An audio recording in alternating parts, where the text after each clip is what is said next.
everyone, and welcome to the Love Like Crazy podcast. We're your hosts, Jay and Stacey Coleman, and we're so glad that you joined us here today. We're in our studio, and we're excited to talk about different topics, especially the topic today about strengthening marriages and families. So we're going to talk about how we can improve our homes, home improvement. So Jay, jump in and let's talk about this topic. Today we're going to talk about building the home specifically. You know, many years ago there was a television program called Home Improvement. Tim the Toolman Taylor. I remember that. That was a great show. Loved it. And if you guys remember, he was always looking for ways to soup things up and make them faster, bigger, better.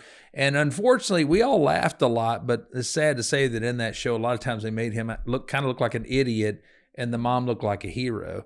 And I think it's a great thing for both parents actually to look like a hero as we look for ways to improve our home, make our marriage, make our family stronger. And I just want to take a quick moment before we dive off into content here to thank you guys for being a part of this podcast. You know, Stacey and I, whenever we decided to launch Love Like Crazy, we just wanted to come to you as real people, just to be able to peel back the curtain and show you guys what life looks like with us as we talk about our marriage, we talk about our family, we talk about ministry and all these different things, and just wanted to be very transparent and real with you. And if you guys are enjoying this, please do us a favor, like, subscribe, share, review. Let us know what your thoughts are. If you're enjoying this, let us know. We love to see those different reviews that come in. And so, yes, Stacey, today we're going to talk about ways that we can improve our homes, ways that we can build it, make it stronger, make it better. And one of the things that I think is very important for us to realize is we get so many times the mindset of marriage and family, and we think like, what a great idea. But marriage and family was actually God's idea. It was not man's idea. We do live in a day and age, we live in a culture where you see man trying to recreate the family, trying to recreate marriage. Actually, some people are even saying that marriage and family is no longer necessary. It's an outdated mindset, an outdated tradition.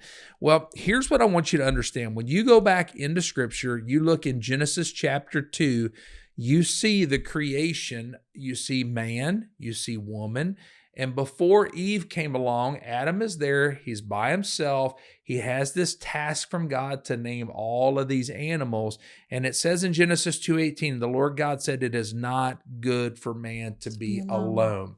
Right. I will make a helper who is suitable for him. In other words, someone who would come alongside of him. I love the New King James Version. It actually says help meet. And the reason why that's so important is because Eve was not created to be subservient to Adam. She was not created to lord over him, but she was created out of his rib, out of his side, to be near him, to live life at his side where the two would complement one another. And so I love this mindset because family was God's idea. Marriage was God's idea. He thought it up.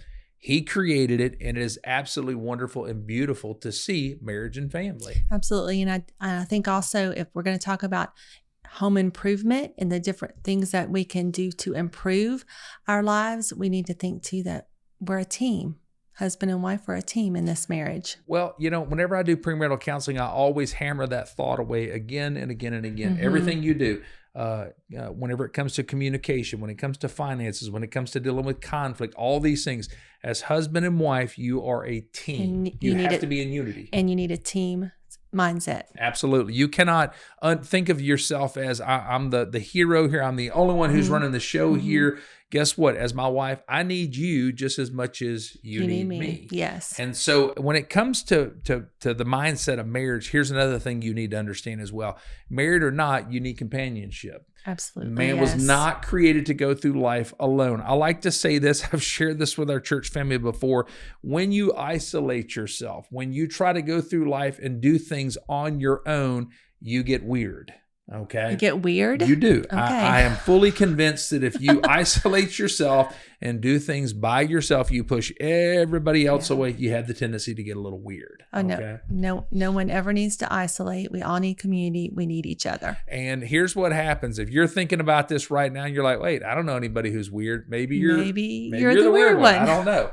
But we kind of laugh about that. We joke about that, but we do need companionship. We do need friendship. We do need people to share in life with. Think about this. I've heard this said before, that whenever someone is in prison, what is the worst possible punishment that they can give to a prisoner? They take that prisoner, if he's broken the rules, if he's done something that is unruly within the prison, then they put him in solitary confinement. They isolate that prisoner from all the other prisoners, and they put them in this room where it's dark, where the only contact is maybe once a day. They bring some food to that prisoner, and it is absolute torture for that individual to be completely isolated from everyone else. Why?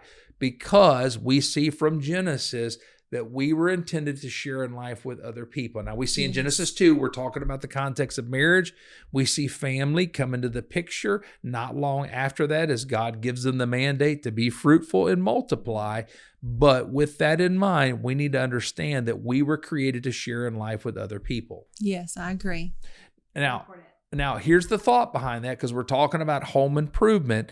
And today, whether you're married, whether you're single, no matter what season of life you're in, you need to pay close attention, because we're going to talk about a lot of different things that actually will help us build our family in a better way. Home improvement. I like this mindset. So listen up, because we're going to add some different things that you need to hear. Okay, so you ready to dive into this? Let's go. Okay, so let's talk about the family. Okay, we're going to go in the aspect, whenever I say family, I'm talking about marriage and I'm talking about our family. I want to talk to you about some different ideas of what our family actually is created to be. And the first thing is this: our family is actually created to be a safe haven. We all know that there are storms that come along in life. We face some pretty difficult storms in the 31 years of our marriage. We faced some different things that were difficult to walk through. And your family is actually a place where it should be a safe haven. Yes, okay? I agree. Your family actually should not be the storm. Okay. Your family should be the place that whenever you get rained on, you get dumped on, all these different things come against you in life, there's a storm you're walking through, your family should be the place that you can run to. Okay. So you're saying the chaos doesn't need to be in the home. When there's chaos outside the home, outside the home, then your home is a place to run to for safety. Absolutely. And it's sad to say that a lot of times the family actually is the place of chaos. And I would say this to you: if you find that, if you look at your marriage, you look at your family, and you would say that our home is actually a place of chaos, then maybe it's time for you to step out and get some help. We've talked about that in past episodes. Maybe it's time for you to sit down with your pastor and just be real and see if you can get some help. Maybe it's time to go see a great Christian marriage counselor who can help walk you through some different things that are causing your home to be a place of chaos. Because for your spouse, for your kiddos, your family, your home really should be a place that they want to run to, a place where they look at the world and they say, okay, there's a lot of stuff in this world that's happening, but my family is a place of protection. My family is a place of peace. My family is a place of refuge. Yes, absolutely. I like that. Refuge. That's a great word. Okay. So Proverbs 14:26 says, reverence for the Lord gives a man deep strength. His children have a place of refuge and security. We want to give our kids, we want to give our spouse, we want to give our families a place of refuge, and that should be found within our homes. That should be found within our families. Yes. So let's talk real quick about some things that cause maybe some different storms that come against us in life, because there's a lot of things that happen, but real quick, some things that are kind of places that are stormy that we walk through, and we've walked through some of these before. And the first one is this: whenever your kiddo or your spouse or your family faces a time of change. Yes. That can be a stormy season that you're going to walk through, and something actually that can cause a lot of stress within the family. Anytime there's change, transition, yes, it can be stressful. So in this regards, whenever you're talking about change that comes along in life, this can have a lot of different faces. It could be a change within an occupation. It could be a change of employment. It could be a change within school. Maybe Location. You changed schools. There's all these different things that come along, and change can be good, but change can also be bad. I know for us, we made good change one time that had the potential of, kind of upsetting the apple cart, being a time that would be very stressful for our kids. And I feel like we weathered it pretty okay. Are we talking about the time that we moved from one city to the other? Yeah, absolutely. You want to talk about that a little bit? Well, I do remember when we moved from one city here to Baton Rouge to pastor the church, we our kids were smaller. They were like 3, 5, and 7, I believe, and we only had one in school. And I just remember being very aware of the importance of making it a smooth transition. Yeah. And it very well could have been an overwhelming change. They were leaving their friends. We were leaving our friends, and we were moving to a new city, into a new house. That was going to be totally different as well. And a new church, just everything had changed. And so we really, really prayed about it. And I remember my oldest son telling me one day, he was 7 years old, and I was really concerned, praying about, us making this new decision and having to leave. And I was very sad about it. And he came up to me and he said, "Mom, it's going to be okay. I can make new friends." And I was like, I thought, well, if you can make new friends, then I can make new friends. Your 7-year-old was ministering to you that day. He did. He really spoke to my heart that day. And I thought, well, if he can do it, then I can do it too. And so it was a family effort, to make this move. And even though the others were probably too young to really even know the difference, but the Lord just helped us with that, but transition and change and to make it as stable as possible. I wanted to keep that stability, that consistency in our routine the best that I could, but knowing that for our kids that our home was a safe place of anything else that was going on. And I think you hit the key word there, stability. There's a lot of change going on, but our family and our home is one of stability. Yes. We can always count on each other. And no matter what this world looks like, Jesus and our family is going to be a place of stability that we can run to. Yes. So change, that is something that is one of those storms that'll come against us, one of those things that can be difficult in this world. Another thing is failure. Nobody wins all the time. Our kids have lost ball games before. Our kids have faced different things that were mistakes, or they've stumbled. We have as well. We walked through times that were very hard. Maybe we made a decision and it didn't quite turn out the way that we thought that it would turn out. And that actually can be something that can be difficult to walk through, because within our homes, within our families, the mindset needs to be, no matter what failure looks like, we're going to make it through this. This is just a season that we are walking through. And no matter what the decision, no matter what the change is, we're going to be able to make our way through this. So change, failure. Here's another one, rejection. Our kids face rejection. We face rejection. We live in a world that is very harsh. We live in a world where we can get attacked. We live in a world where we can get criticized. We live in a world that can be actually kind of damaging if we let it be. So whenever our family realizes that when the world rejects me, if my family is still going to love me, my family is still going to accept me, that's a powerful thing. Yeah, and it's inevitable that every person is going to face change, and they're going to face failure at some point, and also face rejection. Yep.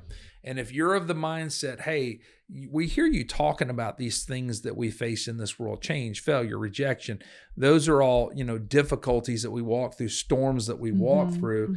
But, couldn't you be a little bit more positive that, these things we're not going to face these? Well, I am positive of one thing. I am positive that you will face change, failure, or rejection. You're positive that's going to happen. I'm positive that that's going to happen, because it's just kind of the world that we live in. Yeah. So if you want to improve your home, if you want to have your family to improve and be strong, then let your home be a place that is a safe haven. Let your home be a place that is, safe from the storms of life. Yeah. I know you probably did the same thing whenever we did as kids, Stacey. Y'all probably played a lot of games, freeze tag, hide and go seek, things of that nature. What was the goal of the game? To get where? To get home. To get home. You knew that home was the place of safety.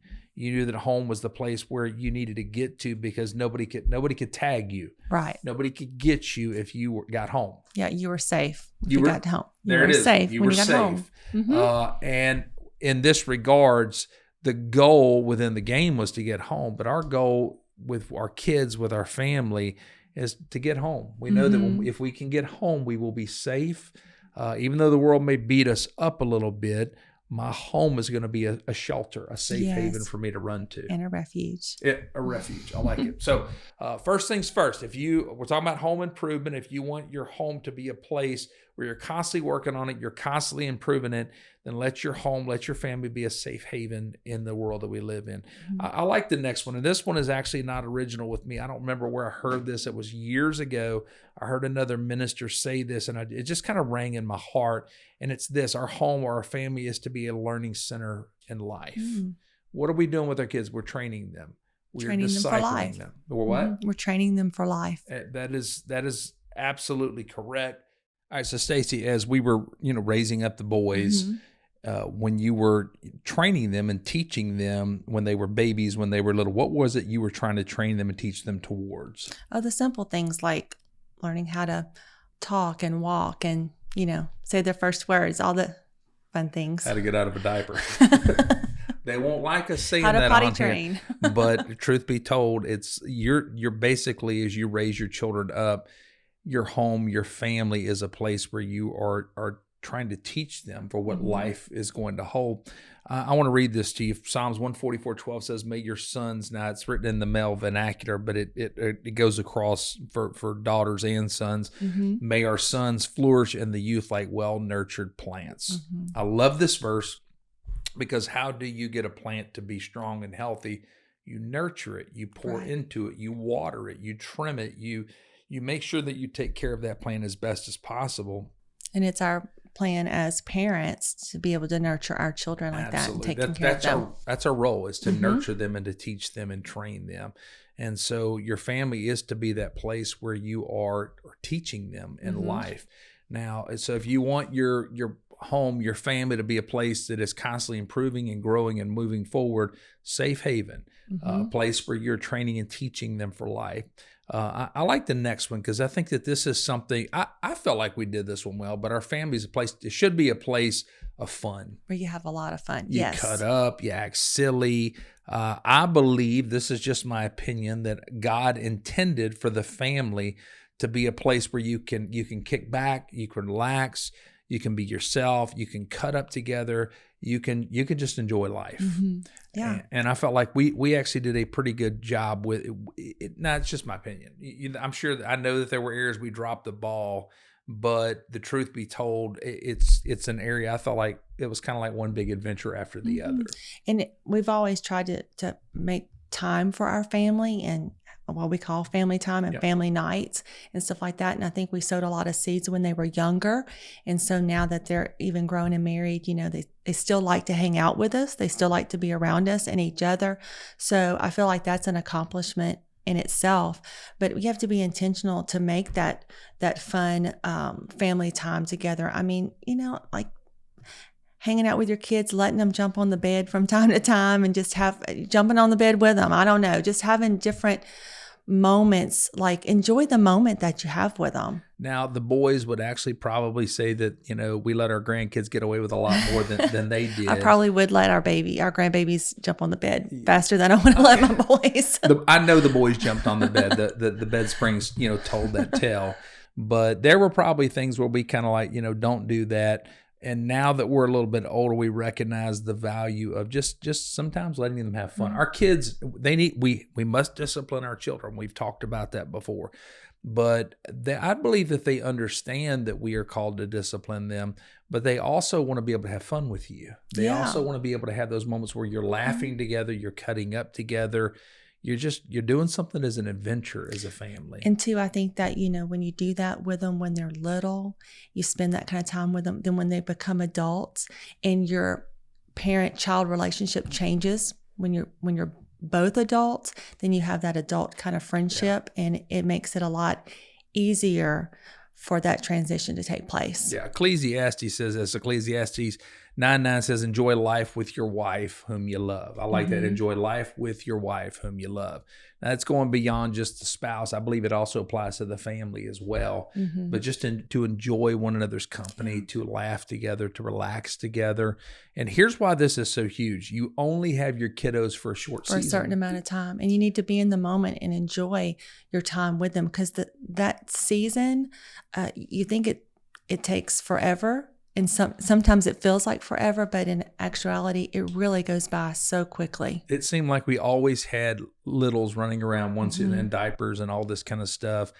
And I think it was because we had our in such close succession that or whatever the word is, that there was just years and years and years of potty training and some of the same stages, some of the same stages, and it got a little, it's like, man, this is going to last forever.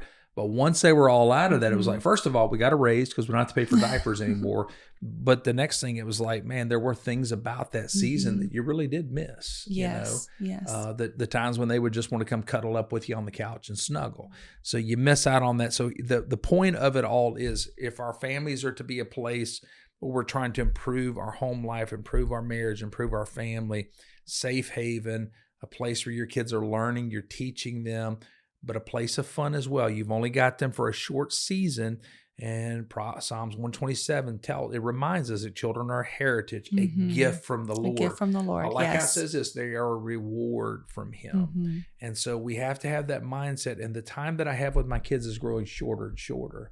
It's kind of like now our sons are grown men with their own families. That's right, with their own kids. Yeah, they don't want me to get on my knees with them and crawl around in the living room and play, and wrestle and play. They don't care about all that anymore. Now I've got time with the grandbabies to be able to do that. That's right. Enjoying those babibabies. Place of fun. Here's the next thing. If you're going to improve your home, improve your marriage, improve your family, home improvement, it's to be a place of purpose. Yes, absolutely. You want a strong, healthy family, and nothing can knit your family together stronger than going to church together, growing together spiritually, growing together in your relationship with the Lord. And we've said this over and over and over about discipling our children. And if you want your family to be closer, then know the Lord together, serve the Lord together. I think that is an important thing, to be able to serve the Lord. I love it whenever on Sunday mornings I see, like in our parking lot at Journey Church, we have a parking team. They're out there directing people in their proper spots and this helping people, get around in the parking lot. I love it whenever I see a son out there with his dad. Oh, yeah. I know that in our coffee shop, we have a coffee shop where you can come in and you can get a, cappuccino, latte, whatever. It's a family affair. Yeah. You got moms and daughters serving together. The same with the greeters. I love that because there's just something to be said about a family serving together. And here's what that means. It is, I as a dad am going to help my kiddos discover the purpose that God has for their life. And so that is so important. That is so valuable for us to be able to teach our kids and to be able to help them learn and grow from. As for me and my house, we will serve the Lord. Absolutely. So we're talking about purpose and talking about growing together within the family. And there's some thoughts that I wrote down, I jotted down that we learn within the family unit. We learn relationships in the family unit. We learn how to interact within the family. We learn character from our family, the values that are important to us. We're talking about purpose. So these are things that we need to learn within the family unit. We learn the values that God has for our life. What is good? What is bad? We learn the value of money. We learn the value of marriage. We learn the value of relationships. So what is good, bad, right, wrong, as parents, we should be teaching that to our kids.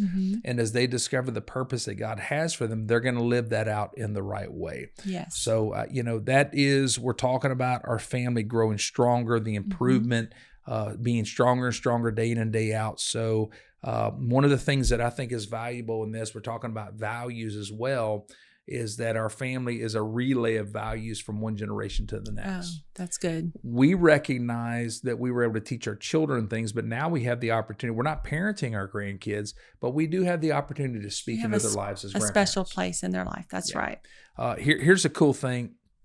Talking about legacy, our relay of values from one family, from one generation to the next, that's legacy.